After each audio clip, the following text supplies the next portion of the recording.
Bonjour, on passe maintenant au cours de l'exercice 2 de la préparation numéro 2 pour les élèves du deuxième bac PC SVT. Alors, on considère la fonction f définie sur l'intervalle 1 plus infini par f de x égale x sur ln de x. Alors, la première question, c'est de calculer la limite de f de x lorsque x tend vers plus infini. Alors, première question.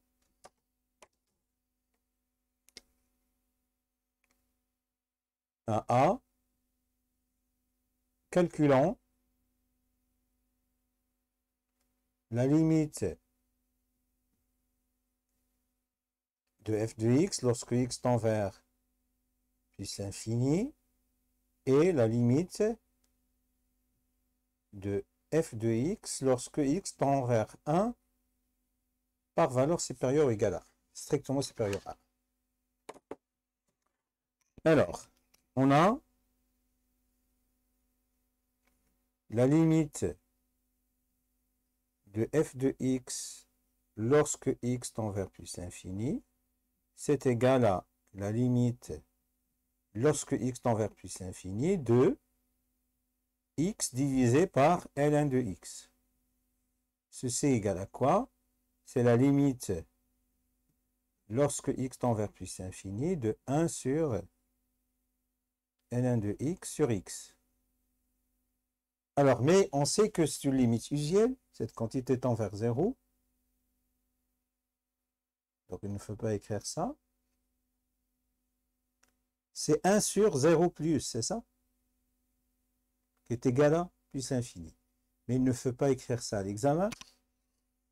Il vaut mieux d'écrire le résultat directement, c'est plus infini, car la limite lorsque x tend vers plus infini, c'est ln de x sur x, c'est 0 plus, puisque au voisinage de plus infini, le logarithme newtonien c'est positif, et x est positif, puisqu'on est au voisinage de plus infini.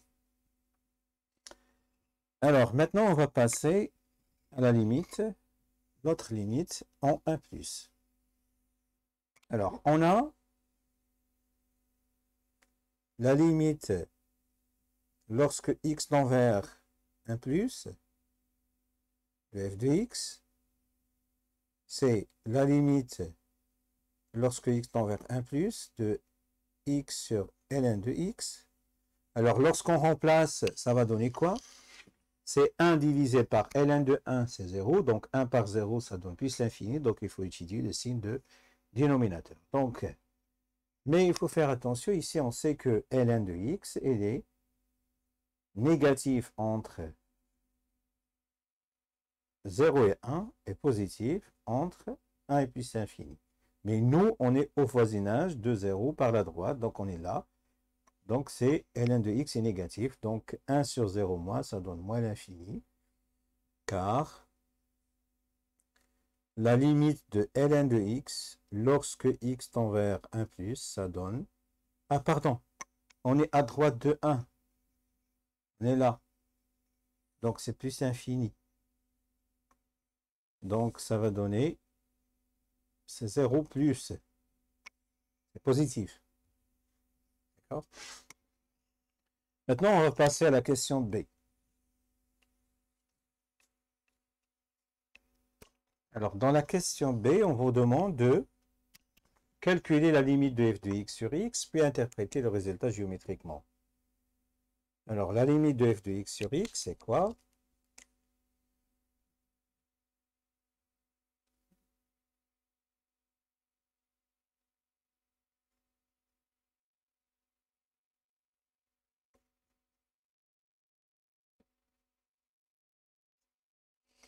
F de x, c'est x divisé par ln de x, multiplié par l'inverse de x, donc c'est 1 sur x. Donc, ça va donner, c'est la limite lorsque x tend vers plus infini de 1 sur ln de x. Mais ln de x au voisinage de plus infini, c'est plus infini, donc ça donne 1 sur plus infini, c'est 0. Alors, pour l'interprétation géométrique, on a la limite. Donc, pensez à réécrire les limites lorsque vous voulez donner l'interprétation géométrique. Donc, à droite, y égale 0 est une asymptote horizontale, ou tout simplement l'axe des abscisses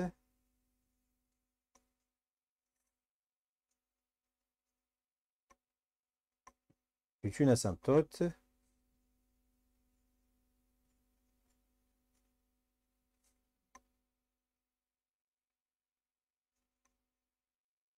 horizontale de CF en plus infini. Alors, on va passer maintenant à la question 2A.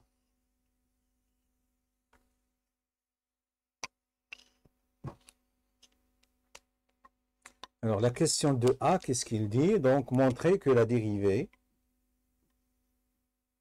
montrant que, quel que soit x strictement supérieur à 1,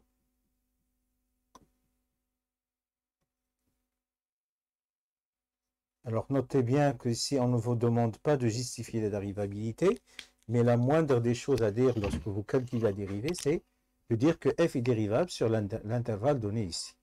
Alors, on a f est dérivable sur l'intervalle 1 plus infini, et pour tout x appartient à l'intervalle 1 plus infini, on a, et on calcule la dérivée, f' de x égale x sur ln de x prime. Donc, c'est la dérivée de x fois ln de x moins x fois la dérivée de ln de x divisé par x, ln de x, pardon, au carré. La dérivée de x, c'est 1, donc c'est ln de x, moins la dérivée de ln de x sur 1, c'est 1 sur x. Donc, finalement, donc, quel que soit x strictement supérieur à 1, la dérivée de f, ce n'est rien d'autre que ln de x moins 1 sur ln de x au carré. Ce qu'il fallait démontrer. Alors maintenant, on va passer à dresser le tableau de variation de f, pardon. Alors, on va écrire quoi? Donc, la question B, on va écrire, on a la dérivée égale à ça. Donc, ou bien on va prendre soit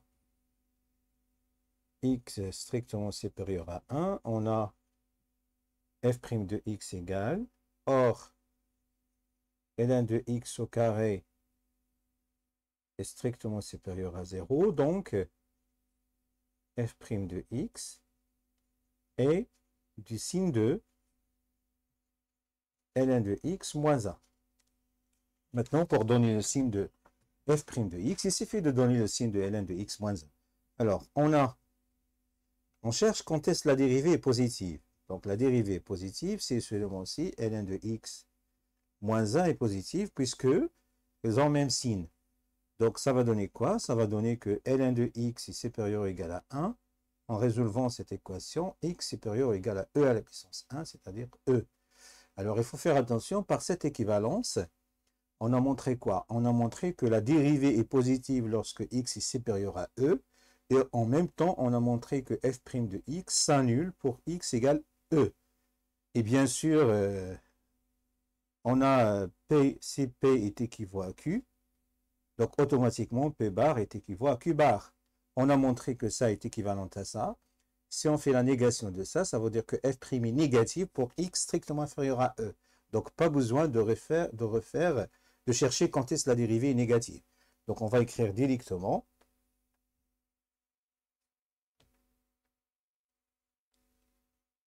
x, f' de x, donc il s'annule en e. La dérivée est positive pour x supérieur à e, c'est-à-dire ici. Donc il est négatif ici. Donc les variations de f. Donc ici c'est décroissante, ici c'est croissante. D'accord? L'image de e par f, ça donne e. Puisque f de e, c'est e sur ln de e, mais ln de e c'est 1, donc c'est e. Mais la limite en plus l'infini, on a montré que c'est plus l'infini. Et la limite en 0 plus, on a... pardon.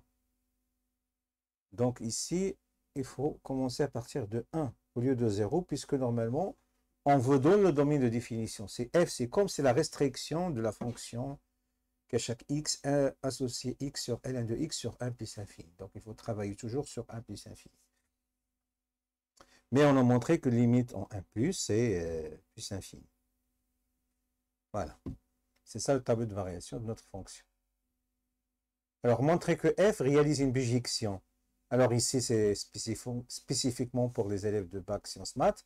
Mais pour les PC ou bien SVT, on vous demande de montrer que f admet une fonction réciproque définie de I vers G. D'accord? Donc, il faut reformuler cette question comme ça. Donc, je vais réécrire la formulation, montrant que f, donc ça c'est la question C, montrons que f admet une fonction réciproque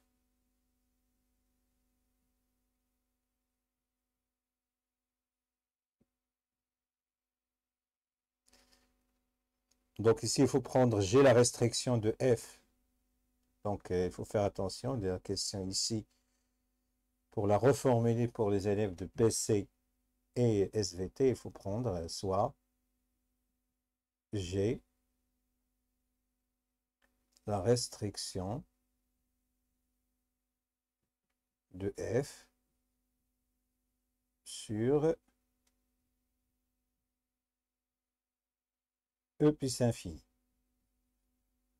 Montrons que G admet une fonction réciproque.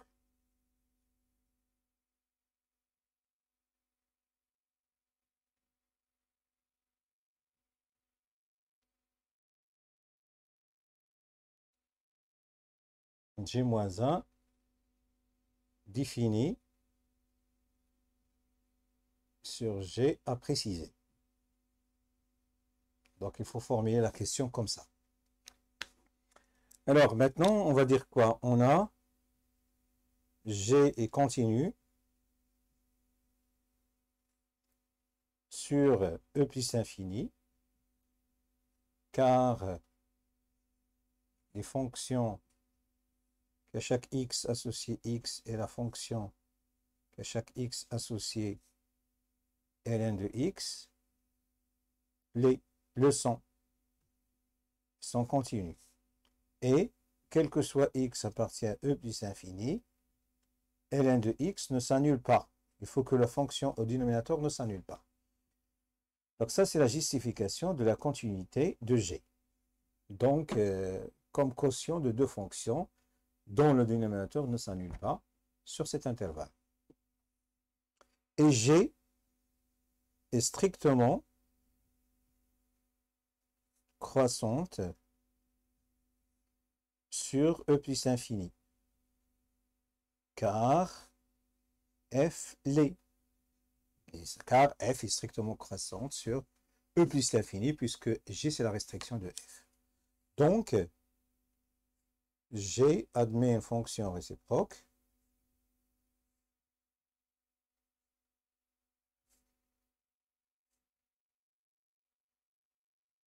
définie sur G. G, il est défini comment? G c'est quoi? C'est l'image de où G, normalement, c'est G de E plus infini. C'est-à-dire, c'est f de E plus infini. Mais la fonction f est croissante, continue. Ça, c'est une limite de f de x lorsque x tend vers plus infini. Alors, f de E, c'est E. Et la limite en plus infini de f, c'est plus infini. Donc ça, G est égal à E. C'est pour cette raison, on vous demande de montrer f est une bijection de E plus infini vers E plus infini. Vers E plus infini, le E plus infini à la fin, c'est E, c'est le G qui est là. Alors maintenant, on va passer à tracer la courbe de la fonction f et f moins 1. Alors ici, pour tracer la courbe de la fonction f, il faut tracer premièrement un repère, représenter le O, le vecteur I, le vecteur G. D'accord? Maintenant, alors le domaine de définition, c'est 1 plus l'infini. Il faut tracer la fonction de 1 jusqu'à plus infini. Alors, on a la limite en 1 plus, c'est plus infini. Donc, la droite d'équation x égale 1, c'est une asymptote verticale. D'accord? Et bien sûr, la dérivée s'annule en E. E, c'est 2,7 à peu près, donc c'est E. Il est là. E, approximativement, disons qu'elle est là. Donc, on va diviser l'unité en deux pour pouvoir tracer la courbe correctement. Ça, c'est G. Donc, ici, c'est 1. Alors, E, approximativement, elle est là. 2,7, il est là. 1, 2, approximativement ici. Donc, ici, on a une tangente horizontale. La dérivée s'annule en E, donc on a une tangente horizontale. Alors, on trace la droite d'équation y égale x. Alors,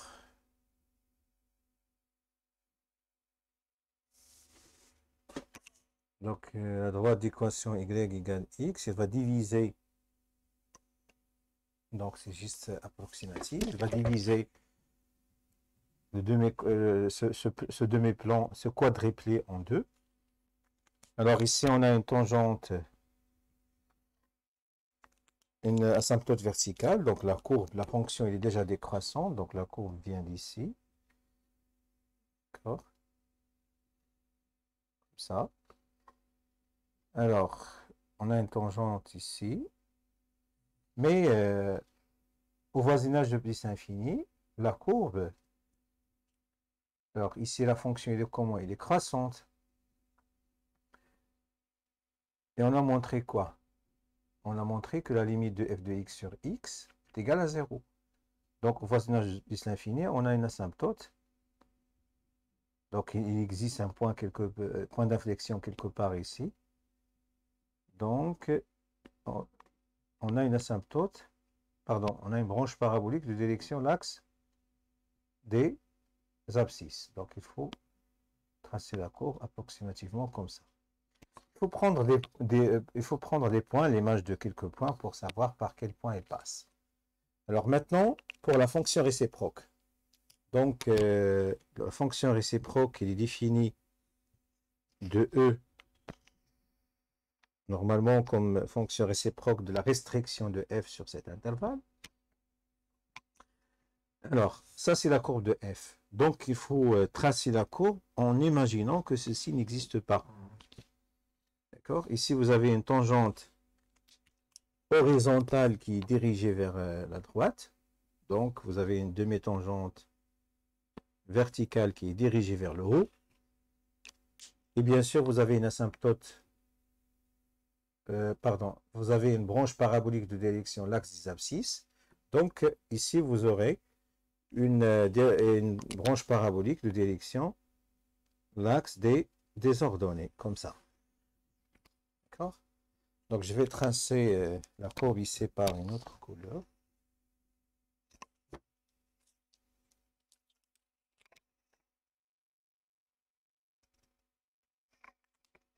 Je vais utiliser le bleu. Comme ça. Juste approximativement. D'accord? Mais, on doit lisser la courbe de départ.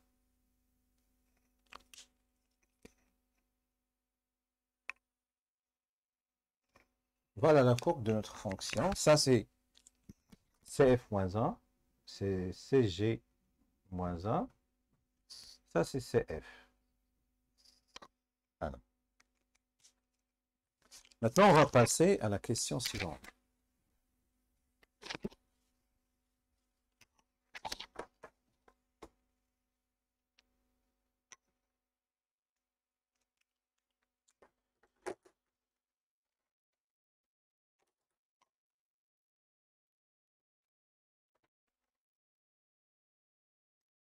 Alors, Dans la question suivante, on vous donne une suite définie par récurrence à partir de f.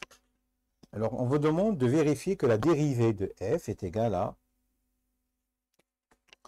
la quantité indiquée dans la question A. Alors, qu'est-ce qu'on a montré? On a quoi? On a, quel que soit x supérieur ou égal à e, on a déjà la dérivée de f, c'est égal à ln de x moins 1 sur ln de x au carré.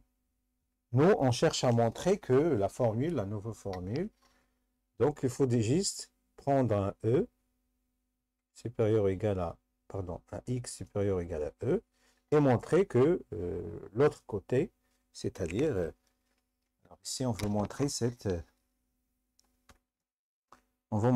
égalité. D'accord?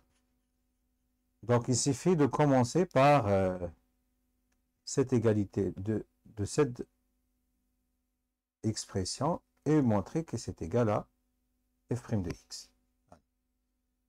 Alors maintenant, façon ceci.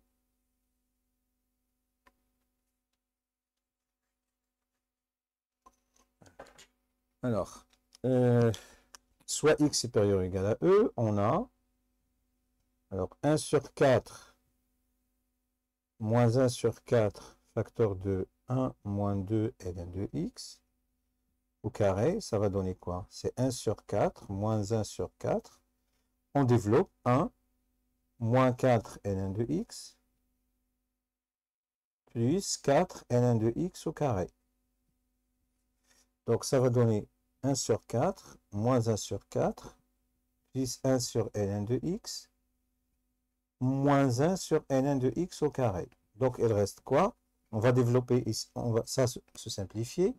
On va multiplier ici par ln de x sur ln de x au carré moins 1 sur ln de x au carré. Donc finalement, on trouve ln de x.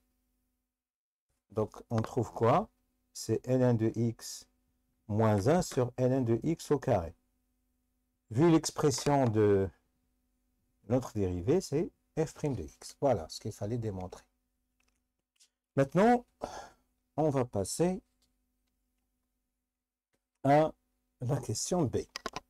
Alors, dans la question B, on vous demande de montrer quoi? Montrons que, quel que soit x supérieur ou égal à e, f de x moins e est inférieur ou égal à 1 sur 4, valeur absolue de x moins e. Alors, on va poser quoi? Donc, il suffit d'étudier la différence, soit x supérieur ou égal à e. Alors, il suffit d'étudier la différence. Posons h de x égale valeur absolue de f de x moins e, moins 1 sur 4, valeur absolue de x moins e. Donc, on va prendre la différence et montrer que c'est négatif. Alors, or, nous, on a x supérieur ou égal à e. Donc, ceci donne quoi? E, x moins e est positif. Et, bien sûr, f de x est croissante sur e plus infini, donc c'est supérieur ou égal à f de e. Donc, ceci donne quoi? Donc, ceci donne x moins e positif et f de x, puisque f de e c'est e, donc f de e moins e positif. D'où la fonction g de x, pardon, h de x, c'est quoi? Donc ici, c'est f de x puisque c'est positif, moins e, moins 1 sur 4, facteur de x moins e. C'est-à-dire, c'est f de x, moins e, moins 1 sur 4, x, plus e sur 4. Voilà, ça c'est notre fonction. Notre fonction h de x, il devient quoi? Donc on va réécrire h de x, il devient f de x moins e, moins 1 sur 4x, plus e sur 4. Donc il suffit d'étudier cette fonction. Alors, on a h est dérivable sur e plus infini, puisqu'il est dérivable sur 1 plus infini, et quel que soit x strictement supérieur à e, la dérivée de notre fonction, c'est quoi? Alors, la dérivée de f, c'est f' de x. La dérivée de e, c'est un nombre, donc c'est 0. La dérivée de e sur 4, c'est un nombre, c'est 0. Donc, normalement, on peut écrire ça, on peut simplifier moins e plus e sur 4. Ça va donner quoi? Alors, c'est moins 3 sur 4. Moins 1 sur x. Moins 3 sur 4. E. Donc, c'est 0. Donc, il reste 1 sur 4. Je remplace par la nouvelle formule qu'on a trouvée. Donc, f' de x, c'est 1 sur 4 moins 1 sur 4 facteur de 1 moins 1 sur ln de x au carré moins 1 sur 4. Donc, ceci se simplifie. Donc, il reste moins 1 sur 4, 1 moins 1 sur ln de x au carré. Donc, ça, c'est négatif. D'accord? Donc, la fonction h est décroissante. Alors, qu'est-ce qu'on a montré? Donc, h, bien sûr, la fonction h qui est chaque x associé f de x moins e, on va leur absoluer moins 1 sur 4 x moins e, est décroissante sur e plus infini. Donc, quel que soit x supérieur ou égal à e, h de x, puisque x supérieur ou égal à e et h décroissante, ça va donner h de e, inférieur ou égal à h de e. Alors, h de x, c'est la différence entre cette quantité et celle-là, mais h de e, lorsqu'on remplace ici f de e, c'est e, e moins e, c'est 0, e moins e, c'est 0, donc h de e, c'est 0, donc d'où, quel que soit x supérieur ou égal à e, f de x moins e, c'est inférieur ou égal à 1 sur 4, valeur absolue de x moins e. Ce qu'il fallait démontrer. Maintenant, on va passer à la question suivante. Alors, la question suivante, c'est en déduire que, quel que soit n appartenant à n, pardon, c'est quel que soit n appartenant à n, un plus 1 moins e est inférieur ou égal à 1 sur 4 un moins e. Alors, on a quoi? On a déjà quel que soit x supérieur ou égal à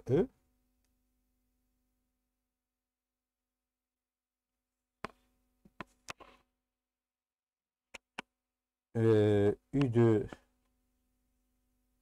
f de x moins e inférieur ou égal à 1 sur 4 x moins e.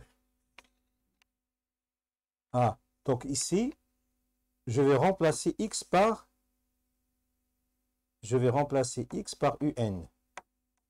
Mais il faut vérifier que un est supérieur ou égal à e. Donc il manque une question montrant que quel que soit n supérieur ou égal à e, pardon, quel que soit n dans n, et de n est supérieur ou égal à e. Alors, on va utiliser un raisonnement par récurrence. Donc, il manque une question ici, donc je vais la démontrer rapidement. Alors, donc U0, c'est 3. Et 3, donc U0 supérieur ou égal à E. Soit n appartenant à n, supposons que Un est supérieur ou égal à E, et montrant que Un plus 1 est supérieur ou égal à E aussi. Alors, on a quoi? On a Un est supérieur ou égal à E, f croissante sur E plus infini. Donc, ceci donne quoi? F d'IL UN à la supérieure ou égale à F d'IL E. Ceci implique, ça c'est Un plus 1, supérieur ou égal à F de E qui est égal à E. Donc, Un plus 1 supérieur ou égal à E. Donc, quel que soit N, U de N supérieur ou égal à E. Mais, on a démontré ceci. Donc, il manque une question. Donc, il faut donner une question avant B. On demande de montrer que n supérieur ou égal. J'ai démontré cette question puisque je l'ai oublié dans l'exercice. Maintenant, on va utiliser cette proposition qu'on a démontrée. Puisque n est supérieur ou égal à E, donc je peux remplacer x par un. Donc, quel que soit n appartenant à n, f de un moins E est inférieur ou égal à 1 sur 4 un moins E. Bien sûr, f de n, ce n'est rien d'autre que n plus 1, moins E est inférieur ou égal à 1 sur 4 un moins E. Ce qu'il fallait démontrer. D'accord? Maintenant, on va passer à la question D.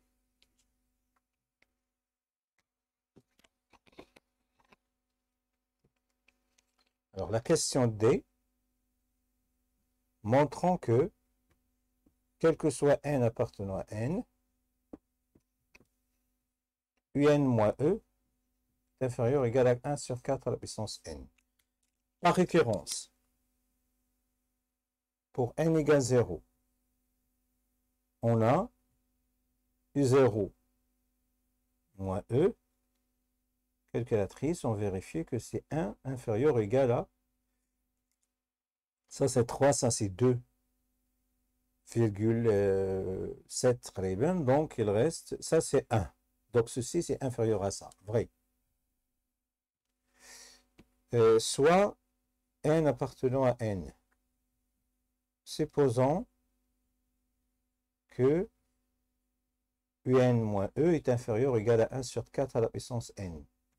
Et montrant que un plus 1 moins E est inférieur ou égal à 1 sur 4 à la puissance n plus 1. Alors, on a quoi? On a, d'après l'hypothèse de l'équivalence, un moins E est inférieur ou égal à 1 sur 4 à la puissance n. Donc, on va multiplier par 1 sur 4. 1 sur 4 fois un moins E.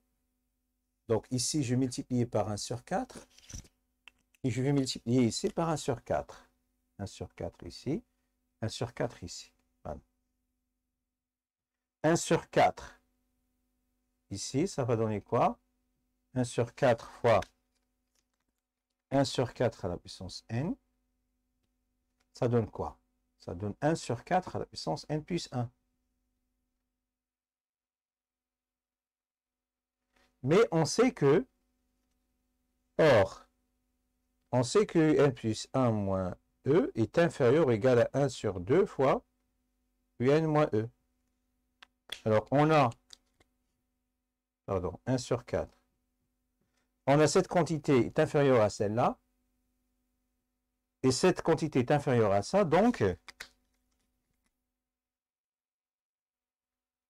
un plus 1 moins E est inférieur ou égal à 1 sur 4 à la puissance n plus 1. Donc, d'après le principe de récurrence, on a d'où, quel que soit n appartenant à n, un moins E inférieur ou égal à 1 sur 4 à la puissance n. Alors, pour la dernière question, c'est retrouver, normalement, il était notre méthode pour calculer la limite, donc j'ai l'éliminé. Maintenant, c'est juste calculer la limite de un. Alors, on va utiliser le critère de comparaison. On a un moins E, ça c'est un nombre inférieur ou égal à 1 sur 4 à la puissance n. Et la limite de 1 sur 4 à la puissance n, c'est 0. Donc, la limite de un, c'est égal à E. D'accord? Alors, j'ai utilisé la propriété qui dit quoi? Si vous avez un moins un certain L inférieur ou égal à un certain Vn, ici, limite de Vn est égal à 0. Donc, ceci entraîne quoi? Bien sûr, avec limite. Donc, je vais effacer ici pour écrire le rappel. On a fini. J'ai utilisé la propriété qui dit quoi? Si vous avez un moins un certain L inférieur ou égal à Vn, et la limite de... Non,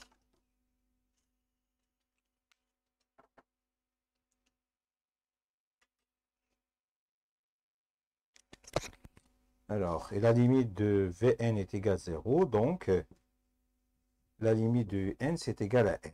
Donc, j'ai utilisé cette propriété. Alors, voilà, c'est la fin de cet exercice. Merci pour votre attention et au revoir.